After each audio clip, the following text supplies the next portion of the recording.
So I'm Ivan Preciado. I go by GATHE-One. I'm from San Bernardino, California. I'm 22 years old now, and I'm a street artist, designer, and muralist.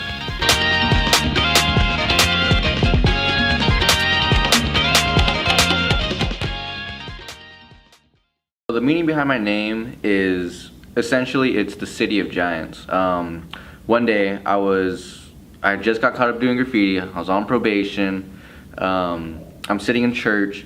Because at that point, it wasn't about, for me, it wasn't, okay, I just got caught up, now I'm gonna quit. It was like, okay, I just got caught up, let me just change my name and I'm gonna keep going. So I'm sitting in church and but my pastor's talking about David and Goliath. And I'm just kind of thinking like, all right, cool, you know, I've heard this story millions of times. So I'm looking down my paper, I'm just sketching. I do a lot of like my best work when it feels like I'm not supposed to. Like if I'm in class and someone's lecturing, I could do like the best work. So he starts talking about the story, and he starts going deeper into the hometown of Goliath, and this was something that I've never heard. So I was like, okay, you know, it's kind of caught my ear. So he starts saying that the city that Goliath is from is called Gath, and in Hebrew times, Goliath wasn't the only giant. It was like that whole city. Something in the water was just like made these people, you know, taller, stronger, faster, you know, bigger, just all around superhumans, and the size of them they're all giants. So I just thought that was really cool. I was like, damn, you know, that's pretty sick. Like, city of giants, everyone's just a freaking conqueror, you know. So I'm like, all right, cool. Like, I think I'll just roll with that. I started messing with the letters, GATH, and I liked them. They're kind of difficult at first. To be honest, they're really difficult. It's really a difficult combination. GATH. It's a lot harder than people think. All my graph writers will know what I mean. Get a piece of paper and try to piece up GATH. It's a lot of vertical stems, so it was kind of hard to mess with. Now I love it. And to give it more of a balance, I added the E at the end, just so that there's 5 letters, and I have you know, a very dominant T right in the middle. So it makes it very like, it's a very strong name, even the way it's spelled. You know, G, you know, A, T, H, you know, E, like it's all very dominant, you know, very strong. So yeah, started off with 4 letters, added the E, just gave it more of a balance. I got a nice little centerpiece, and yeah, here I am now. The reason why graffiti writers put 1 at the end, you know, for example, GATHE-One, Camera 1, Bevs 1, Favor 1, Euphoric 1. The reason why we put 1 at the end, damn, this is something that even I have a hard time struggling with. It's so much like graffiti politics that my understanding was originally it's to show that you're the only one that exists in the world. You know, GATHE-One. It's like I'm the only one. So that's what originally I knew it as. The concept was just stating that, you know, or at least trying to put on the appearance that, hey, I'm the only one in the world with this name. You know, GATHE-One. But then I started hearing it's because you're a oneer. I mean, I think this is also part of it. So I think there's 2 parts of it that are that work together. So not only is it to say I'm the only one with this name, but it's to also say I'm a oneer, meaning like I don't belong to a crew. Like I don't belong to a family yet. You know, man, I've been doing graffiti for a while now. I've been doing graffiti for 12 years. 12 years, dude. Wow. That's fucking crazy. I was 10. Yeah, I was 10, dude. Dude, no lie, I was 10 years old when I hit my first freeway. Like and man, I wish I had the people here to prove it to you. But ask my older brother, ask, you know, Cubo from BAC, ask Cuff from BAC. Dude, I was like a little 10-year-old. Like think of like your 10-year-old nephew or little brother. I was that small, dude, when I hit my first freeway. And dude, yeah, a couple times after that, I was like 10 years old when I started. So now, I'm 22 now, so it's been 12 years, dude. Fuck. Damn. Yeah, That's pretty impressive. Yeah. This is 10 years old. It's like, whoa. Dude, I was in 5th grade, yeah.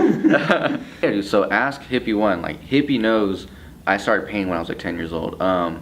So, yeah, dude, Hippie is part of my older brother's crew. And they're all like best friends. So my older brother got me into it, and then Hippie, Cubo, Cuff, Most, All of them, I sort of would just sit back. I was like a little kid when I was probably like 10 years old, and they're around like 18, 20, 21, like older. And it was pretty much just, I was always just in the background, like riding my skateboard, watching them paint. I remember just thinking like, oh, I want to paint so bad, I want to be just like them. So it was sort of like an older brother, little brother thing where I just looked up to these guys like my whole life. I watched them paint. I would watch them, their techniques and everything. And I think it's really that pretty much set me off. Hippie and all those dudes, my brother, just watching them paint and growing up, just having them as just an opportunity to even sit there and just see that growing up. I think that's what set me off on a different route versus other kids, because other kids, are indoors playing video games, whereas I was like waking up at like 5 in the morning to go to LA with these guys just to sit in the van and like play on my Game Boy or whatever, and I would just watch them paint. And man, yeah, I love those guys. I got mad love for all those guys. And yeah, I think Hippie was there probably when I did like my first like little pieces and stuff. He would give me paint, he would like, oh, here's like some scrap cans. And yeah, those guys were just like my older brothers. Yeah, after I graduate, oh man, it's been such an amazing ride, dude. Like everything, the way my whole life just played out, it's been really crazy. Like it's a really weird thing when you like follow your dreams. And oh man, this is gonna sound so cheesy. It's really a weird thing, dude. When you follow your dreams, how things would they just happen, dude. Like it just falls into place. It's weird. And like the biggest part to get you through, you just have to like keep like faith in yourself and keep like faith that everything will just happen. You gotta believe that you can do it. So one of my buddies, he was homeless for like 5 years, 6 years. He was homeless, man, living out of his car. I met him when he was homeless. He stayed one time at my house. He would just couch surf from San Diego to San Francisco. But again, even with him, like he believed in himself. He knew that he didn't want to get a job stacking boxes or doing anything. Like he knew he would rather follow his passion and be broke than not follow his passion and be wealthy. So this guy's homeless, dude, for like 5 years. Super tech savvy, dude. Like he knows everything: After Effects, Photoshop, InDesign, Illustrator, Muse, Dreamweaver, WordPress, all these things. And he has a couple online resumes.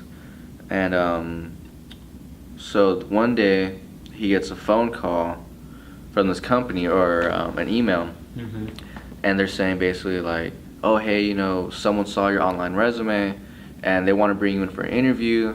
Before we give you the client's name, do you want to know, like, are you interested? He's like, yeah, sure, like whatever, like, who is it? He's like, well, it's they're like, saw your resume and they want to bring you in for an interview, like, are you up for it? He's like, yeah, hell yeah, like give them my information, please, like do it. So he gets in contact with them, and long story short, he does like 4 interviews. He meets them, they love him, and he gets a job at so he's there now, and me and him do the same thing. Like he knows I do graphic design. He knows everything. I met him through after the TV show and everything through a friend. So so he texts me. He's like, hey dude, super low key. Like don't tell anyone. I'm telling you guys this. And then he's like, but the company's looking to hire someone for 2018. We're looking for a new designer, and he's like, I want to pitch you to the team. And I'm like, yeah, dude, like for sure, like, man, like I'm like, dude, at this point, like you should have seen me in my room. I'm like jumping up and down. I'm like running through my house, like on the phone, like screaming. And I'm just like, yeah, dude, like, give them my, like, give them. Well, it's funny too, because I already met these guys. So at this place, like, I've already played pool with the guys. I've already met the boss. Like when I met him, dude, he was like barefoot, wearing like a Pink Floyd shirt. So I'm like, dude, I already met these guys, and my friend's like really good in with them. So I'm like, okay, cool. So at the end of it all, I'm pretty much like, yeah, dude, like help me get my portfolio ready and everything. He's like, dude, like you'll be great. I already know you will. So he's like, when the time comes, he's like, I'm gonna help you get prepared, and when the time comes, hopefully we get you in. So after school, I have a nice opportunity, because it's not solid yet. I'm not locked in yet. Mm-hmm. But after school, I'm really excited because I have a really great opportunity to work with a company that I think changes the world. Like, dude, working with Justin Bua it changed my life, man. That was really, I feel like there's always like a couple like life-changing moments, you know, when I first saw graffiti, when I first standing there and watching it done, versus, you know, going to school and meeting Justin Bua and working with him is one of those moments that I'm like, that's another one that falls under the category of life-changing. It was just surreal. Like, one day I'm waking up in my bed, you know, just normal every day, just nothing, you know. Mm-hmm. And another day I'm waking up in like 5-star hotel rooms with being catered to breakfast, lunch, and dinner. You know, drivers, I'm being like driven everywhere. I'm being like makeup and wardrobe. I'm getting mic'd up every single day. You know, we're shooting. Like, it was just insane. And working with Justin Boo was just an amazing opportunity because I feel like I got to see professional work ethic like at a higher level for the first time. You know, going to school here, meeting my professors, it's a great work ethic, great sense of professionalism. Working with him was just like, oh my god, like this is like the real deal. This is like just a bigger scale. Mm-hmm.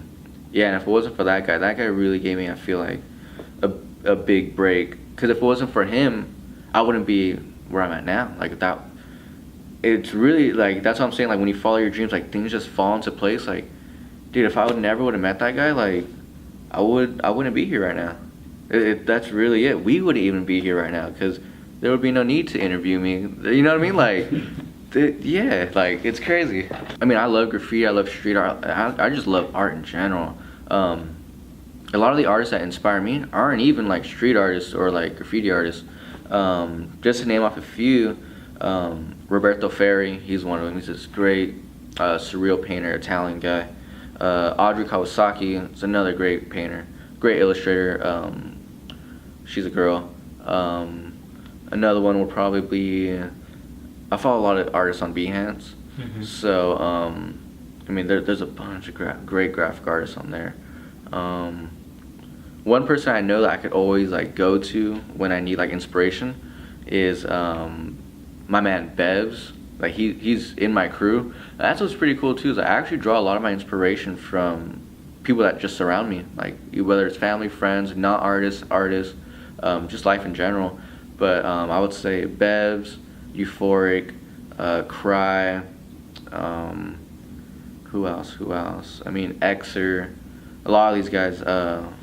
Yeah, I get a lot of my inspiration from my crew members. And yeah, so how that all started was really, I hate to use this word because I feel like nowadays with like YouTube and like online marketing, everyone throws this word around, and I feel like it's like taking the power away from it. Mm-hmm. It's really, I was an entrepreneur. I was still in high school, maybe 16, 17, and I was pulling in $1,000 jobs for painting murals for private homes.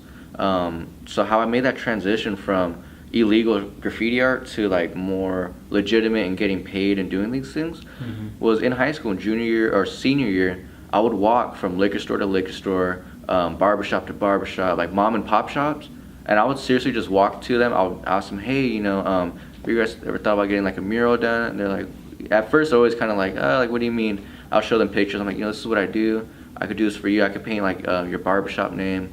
I could paint your liquor store name, whatever you guys want. And that's pretty much how it happened. Like people, I mean, for every like 10 people I would ask, maybe like 2 or 3 would buy it. I knew like no one else was gonna do this for me. If I want to do this for my life, I gotta make it happen. You know, I wasn't gonna sit around and wait. So I feel like that's where like the entrepreneurial side came out, where I'm just like, okay, well let's do the damn thing. I'm not scared to get shut down, and I'll just keep trying. And through that, it just kept going and going and going. Now I'm doing jobs for art institutes. I'm doing jobs for Brisk. I'm doing jobs for, you know, Wix, NBC Universal. I'm always traveling from, you know, Southern California to Northern California. And it all wouldn't have happened if I didn't take that initial step to not get shut down, like to not be scared to get shut down, and just go out there and put myself out there. If I could tell all the kids out there that want to be like artists, musicians, dancers, architects, whatever it is you want to be, if I could tell them one thing, it would really be like, don't give up, dude. Because sometimes you don't realize how close you are to the end goal, and if you give up too soon, you never reach that goal. And sometimes that could be the biggest thing too. It's just fear of not reaching that goal. I would tell them like, dude, just be fearless. Like, who cares what people are gonna say? Who cares what people are gonna think? I read something the other day that I really liked. Is that the biggest thing to stop people is the phrase, you know, what will people think of me? Yeah, so if you guys liked the video, hope you guys like what I said. Hope I didn't offend anyone out there. So you can follow me on Instagram, Twitter, Facebook, at The Walking Giant, one word, 1G between Walking and Giant. And add me on Facebook on my personal page, Preciado. I believe the picture, it's like a headshot, like a gray headshot. So yeah, you guys follow me. I hope you guys enjoy.